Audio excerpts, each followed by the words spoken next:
Hi everyone, с вами Ева Лорман и Елена Бернес, и в этом видео мы продолжаем бесплатный курс «Мастер лэшмейкер» или «Мастер наращивания ресниц». И в этом уроке я хочу с вами обсудить такую тему – вес искусственных ресниц для наращивания. Итак, начнем. Существуют ресницы для классического наращивания, а существуют ресницы для объемного наращивания. Какая между ними разница? Для классического наращивания ресниц мы берем искусственные ресницы толщиной 0,12 мм до 0,20 мм. Для объемного наращивания ресниц мы берем, все зависит от объема. 2D объем делается ресницами 0,10 мм. 3D объем делается ресницами 0,07 мм. 4, 5 и 6D делается ресницами 0,05 мм. Если учитывать максимальную нагрузку от одной ресницы в классике, то есть это 0,12-0,20 мм, то можно в принципе теоретически рассчитать эту же нагрузку в объемных наращиваниях ресниц, как большинство, конечно, мастеров и делает. То есть за самую максимальную толщину мы берем 0,20, соответственно масса ее 0,20 мм будет соответствовать двум ресницам в 2D объеме. В основном так все и считают. Для 3D объема у нас получается нагрузка на одну ресницу будет составлять 0,21 мм, тоже примерно как и одна ресница, самая толстая в классике. В мега объемах получается какой-то перегруз, потому что если учитывать 4, это будет 0,20, если мы 4 умножаем на 0,05, получаем тоже нагрузку 0,20, как одна ресница в классике. 5 ресниц умножаем на 0,05, получаем толщину 0,25, это уже больше, чем одна ресница в классике.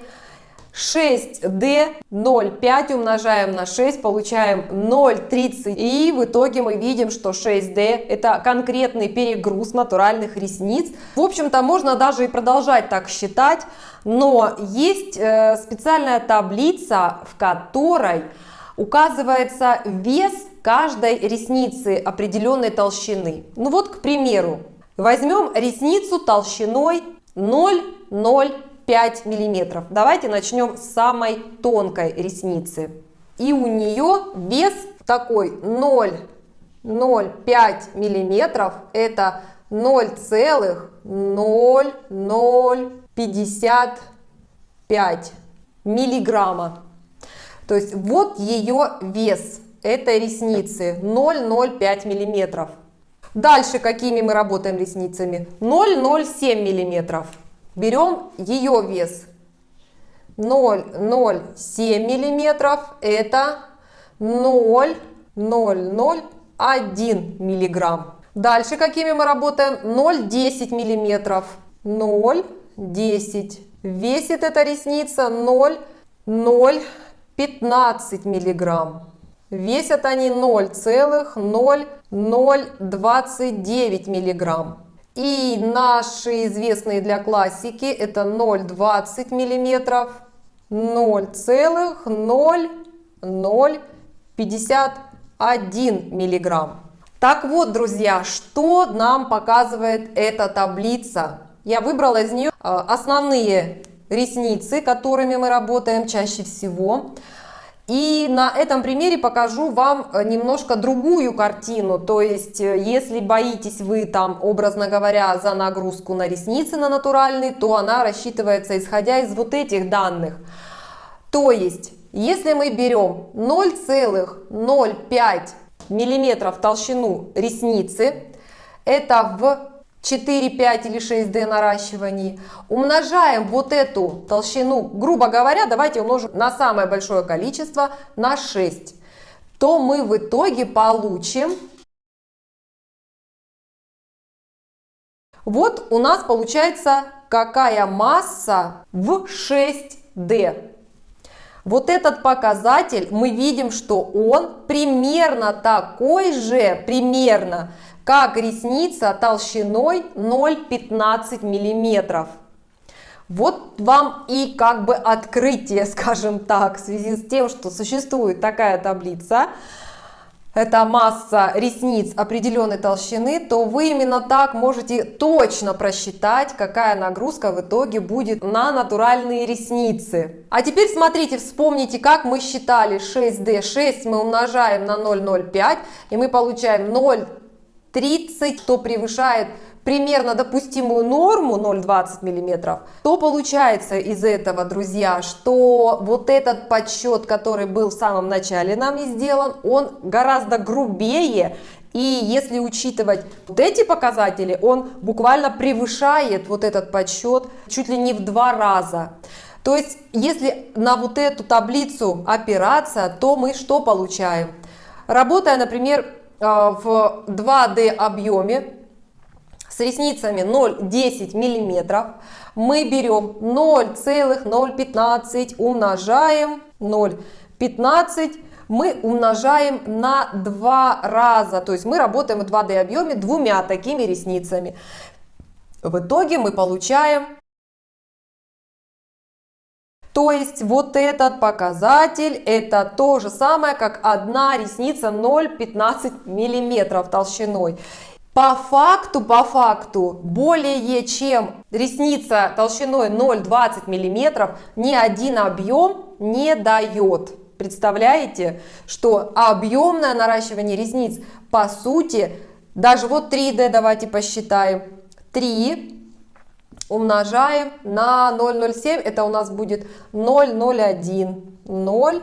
0,001, и мы получим опять же 0,0030 или 0,03. По сути, нолик-то можем убрать. В итоге получается, что 3D объем это такая же нагрузка на ресницы, как и 2D при выборе ресниц в 0,10 мм. Представляете? Вот в чем парадокс. То есть мы когда-то с вами привыкали вот так считать, и мы считали, что это правильно.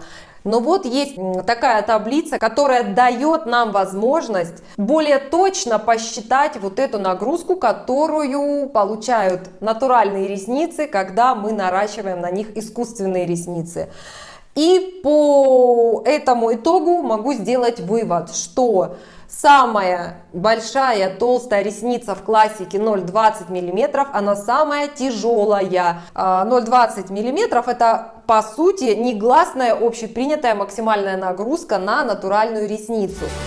Были ресницы толщиной 0,25 мм, они были вообще такие мощные. И в итоге со временем они просто ушли, потому что все поняли, что они перегружают натуральные ресницы. И натуральные ресницы, конечно, очень сильно страдали от такой нагрузки. Такая нагрузка, она провоцирует раннее выпадение ресниц. И в итоге производители пришли к такому общему знаменателю, что пусть будет 0,20, это максимальная толщина, соответственно, ее вес, это максимальный вес для натуральной ресницы, максимально допустимый вес. Вот, поэтому мы не можем в 6D воспользоваться ресницами 0,10 мм, потому что эта нагрузка превышает 0,90, максимальную, которая у нас принята.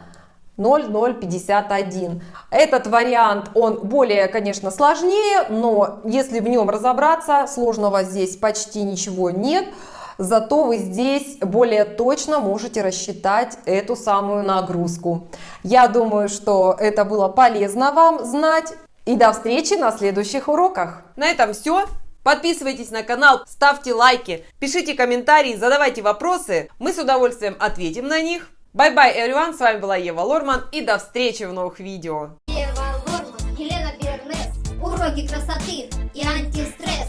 С нами научишься ты всему. Вот смотреть нас надо почему. Хочешь о ресницах и бровях, депиляции, ногтях все узнать? Подпишись на канал и будешь изучать. Просто смотри все наши видосы и сразу решишь все свои вопросы.